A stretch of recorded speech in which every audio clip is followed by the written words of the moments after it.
Hello everyone and welcome back to my channel. आज हम बात करेंगे यूपीएससी की प्रीलिम्स की कि आखिर प्रीलिम्स क्यों निकलता है, यूपीएससी एंड स्टेट पीसीएस की भी कि आखिर आपका प्रीलिम्स क्यों निकलता है। देखो, जितना ज्यादा इंपॉर्टेंट ये है कि हम यूपीएससी प्रीलिम्स निकालने के लिए क्या करें, उतना ही ज्यादा इंपॉर्टेंट ये है कि हम क्या ना करें जिसकी वजह से हमारा प्रीलिम्स नहीं हो पाता है। तो हम दोनों टॉपिक्स पे बात करेंगे। फर्स्ट ऑफ ऑल हम बात करेंगे कि जैसे बहुत सारे स्टूडेंट होते हैं, वो बोलते हैं कि हमें यूपीएससी का प्रीलिम्स देना है। तो हम पूछते हैं कि ठीक है, आपको यूपीएससी का प्रीलिम्स देना है या 23 अटेम्प्ट है या 24 अटेम्प्ट है, तो आपकी पूरी सिलेबस कंप्लीट हो गया है? आपने क्या पूरा सिलेबस कंप्लीट कर लिया? नहीं, हम सिर्फ चेक करने के लिए दे रहे हैं एग्जाम कि हम कितना स्कोर करते हैं। उसके बाद देन आफ्टर हम प्रिपरेशन करेंगे, पूरा सिलेबस यूपीएससी का कवर करेंगे और उसके बाद फिर नेक्स्ट अटेम्प्ट देंगे, सेकंड अटेम्प्ट अपना। तो हम एक ही बात स्टूडेंट को बोलते हैं कि देखो, आप खुद को चेक करने के लिए बिना सोचे बिना समझे सिलेबस को नहीं कूद सकते हैं एग्जाम में। आप एग्जाम तभी दें जब आप सिलेबस समझ जाए, पैटर्न समझ जाए और आपका सिलेबस कंप्लीट हो। सोचो आप जंग लड़ने जा रहे हो, आपको हथियार चलाना ही नहीं आता, ऐसा थोड़ी होता है। सेकंड चीज कि आप अपने सोर्स जो है ना, रिसोर्स, वो सारे रिसोर्स को लिमिटेड रखेंगे। बहुत सारे स्टूडेंट ये भी ले लेते हैं, वो भी ले लिया, अपनी कोचिंग की भी मैगजीन ले ली, उस कोचिंग की भी मैगजीन ले ली, किसी दोस्त ने कहा इससे बहुत अच्छे क्वेश्चन आते हैं तो वो भी ले लिया। ऐसा बिल्कुल नहीं करना है। बेसिकली हमें अपने रिसोर्स लिमिटेड रखने हैं, क्योंकि आपको सिलेबस जब बहुत अच्छे से मॉडल वाइज पता होगा, not topic wise, paper wise मैं कह रही हूँ, पेपर वाइज और मॉडल वाइज आप पता कर लो और उसके बाद उसको कवर करते चले जाओ, तो आप खुद ब खुद आपके रिसोर्स जो होंगे ना वो लिमिटेड हो जाएंगे। ऐसा इसलिए भी होगा, आपके रिसोर्सेज लिमिटेड हो जाएंगे क्योंकि आपको नॉलेज हो जाएगा। मान लो कि आपके इसमें इथिक्स से प्रीलिम्स में सवाल नहीं आते हैं, ठीक है, तो आप नहीं पढ़ोगे। लेकिन किसी ने कहते हैं यार ये पढ़ ले, तो आप पढ़ लोगे फिर। इसलिए आपको ना रिसोर्सेज लिमिट रखना होगा और खुद पे भरोसा रखना होगा, कॉन्फिडेंस। अगर आपके पास कॉन्फिडेंस की कमी है तो आप एग्जामिनेशन हॉल में अच्छा नहीं कर सकते। कॉन्फिडेंस की लूज होगा, हड़बड़ाहट में आप 2-4 क्वेश्चन गलत कर दोगे। ये सबसे बड़ी प्रॉब्लम है।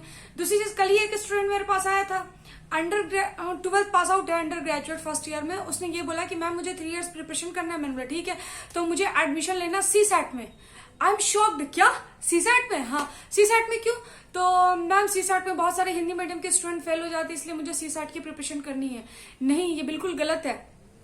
पहली चीज कि अगर आपको सीसैट से थोड़ा डर लगता है तो आप प्रैक्टिस कीजिए, कॉम्प्रहेंशन की, मैथ्स अपनी देखिए, लेकिन आप 3 साल पहले से सीसैट की प्रिपरेशन नहीं कर सकते।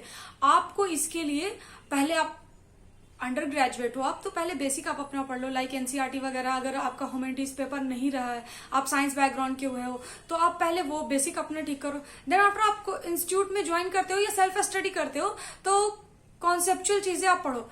कॉन्सेप्चुअल चीजें जब आप पढ़ लेते हो, जब आपकी सिलेबस कंप्लीट हो जाती है, आप रिटर्न करते हो, तो before the prelims 7 to 8 month बहुत है प्रीलिम्स के लिए और सीसैट के लिए। ऐसा बिल्कुल नहीं है कि आप अपना पूरा टाइम सीसैट को दे दो। सेकंड, दूसरे टाइप के स्टूडेंट ये होते हैं, एक्चुअली थर्ड एक टाइप के स्टूडेंट ये भी आते हैं हमारे पास कि करंट अफेयर्स का वेटेज बहुत ज्यादा है, तो हम दिन भर में 3 घंटे तो करंट अफेयर्स को पढ़ते ही पढ़ते हैं और वो बहुत ज्यादा इंपॉर्टेंट भी है। ऐसा बिल्कुल भी नहीं है कि करंट अफेयर्स बहुत ज्यादा इंपॉर्टेंट है और उसके बिना आपका सिलेक्शन इंपॉर्टेंट है। मैं ये बिल्कुल नहीं कह रही कि इंपॉर्टेंट नहीं है, इंपॉर्टेंट है। लेकिन आप एक चीज ये सोचो कि अगर आप मेंस पढ़ रहे हो और मान लीजिए आप 23 आपने अटेम्प्ट दिया है, तो 24-25 में आप डिस्ट्रिक्ट के डीएम हो गए। अब सोचो, आप डिस्ट्रिक्ट के डीएम, एज ए डिस्ट्रिक्ट के डीएम 25 या 26 में अपॉइंट कर दिया गया, तो आपको वहां पे जाकर के किसी को फंडामेंटल राइट्स नहीं बताने हैं कि हाँ ये हमारा फंडामेंटल राइट्स है, आपको इसे फॉलो करना है। ऐसा नहीं है। आपको फंडामेंटल राइट्स में जितने इश्यूज आ रहे हैं उस इश्यूज को सॉल्व करना है। सिंपल सी बात है कि अगर देखो, 2 टाइप का सिलेबस है यूपीएससी का, एक तो उसने जो मेंशन कर रखा है वो, और दूसरा जो हिडन सिलेबस होता है जिसे हम प्रीवियस ईयर के क्वेश्चन के थ्रू कवर करते हैं। फर्स्ट में क्या होता है कि सिलेबस पूरा कंप्लीट करके हम एग्जाम में बैठ जाते हैं और प्रीवियस ईयर के क्वेश्चन की अगर हम प्रैक्टिस नहीं करते तो हमें ये पता नहीं चलता कि ये कौन कौन से सेगमेंट से क्वेश्चन पूछ सकती है। जैसे मान लो कि हम बात करते हैं फंडामेंटल राइट्स पे। आप एग्जाम देने जा रहे हो, जितने भी स्टूडेंट एग्जाम देने जा रहे हैं सभी फंडामेंटल राइट्स पढ़ कर आएंगे। लेकिन अगर आप प्रीवियस ईयर के क्वेश्चन पढ़ करके जाओगे तो आपको ये समझ जाएगा कि राइट टू प्राइवेसी है, सारे लोग पढ़ कर आए हैं। लेकिन अगर वो पूछ देती है क्वेश्चन आधार कार्ड से, तो ये फंडामेंटल राइट का इश्यूज है ना आधार कार्ड। तो आपको अपने जो भी टॉपिक्स पढ़ो इश्यूज से रिलेट करके पढ़ो। जैसे बहुत सारे स्टूडेंट कहते हैं कि 2 साल 3 साल पुराना करंट अफेयर्स आता है। नहीं, इश्यूज इन अ न्यूज है तो वो करंट है, इश्यूज इन अ न्यूज नहीं है तो भी वो इश्यूज है, जब तक गवर्नमेंट के थ्रू कोई इनिशिएटिव लेकर के उसे सॉल्व नहीं किया जा सकता। तो हमेशा यूपीएससी इश्यूज से रिलेट करके सवाल पूछती है। तो करंट तो आप प्रीलिम्स के लिए पढ़ो ही पढ़ो, ठीक है। उसके साथ साथ मेंस के लिए जब आप टॉपिक्स पढ़ते हो तो उसे रिलेट करके पढ़ो। ऐसा नहीं कि दिन भर में आप सिर्फ करंट पढ़ रहे हो, करंट पढ़ रहे हो। और अंडर ग्रेजुएट स्टूडेंट तो खास करके, ठीक है, इश्यूज को पढ़े, क्योंकि आपके टाइम पे तो वो बदल ही जाएगा, कोई फायदा ही नहीं है आपको पढ़ने से। एंड थर्ड थिंग मैं ये कहूंगी कि आप खुद पे भरोसा रखो, लिमिटेड सोर्स रखो और हड़बड़ाहट में मत रहो।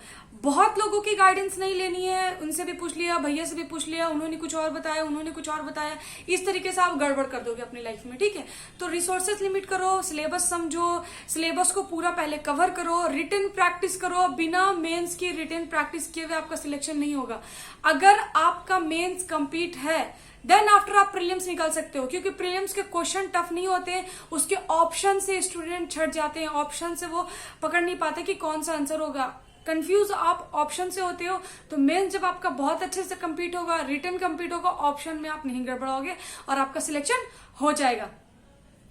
अगर आपको और भी कोई डाउट्स है, लाइक आपको पूछना है कि सीसैट में मुझे किस किस तरीके से पढ़ना है, प्रीलिम्स में किस किस, वैसे 23 के लिए मैं प्रॉपर एक एक डालना शुरू करूंगी वीडियोस कि आपको अब क्या पढ़ना चाहिए, कौन कौन से टॉपिक पढ़ना चाहिए। तो बहुत सारे स्टूडेंट चाहे तो मेरे वीडियो के थ्रू भी वो अपनी स्टडी मेंटेन करके स्टडी कर सकते हैं। एक्चुअली मैं ऑफिस जाती हूँ और मुझे काफी कम टाइम मिल पाता है, इसलिए मैं डेली वीडियोस नहीं बना पाती हूँ, लेकिन मैं कोशिश कर रही हूँ कि आप लोगों की हेल्प करूँ ज्यादा से ज्यादा। मेरी वीडियो अच्छी लगी हो तो लाइक, शेयर, सब्सक्राइब और कमेंट कर देना, दोस्तों के साथ शेयर भी कर देना जो 23 में एग्जाम देने वाले हैं। Thank you.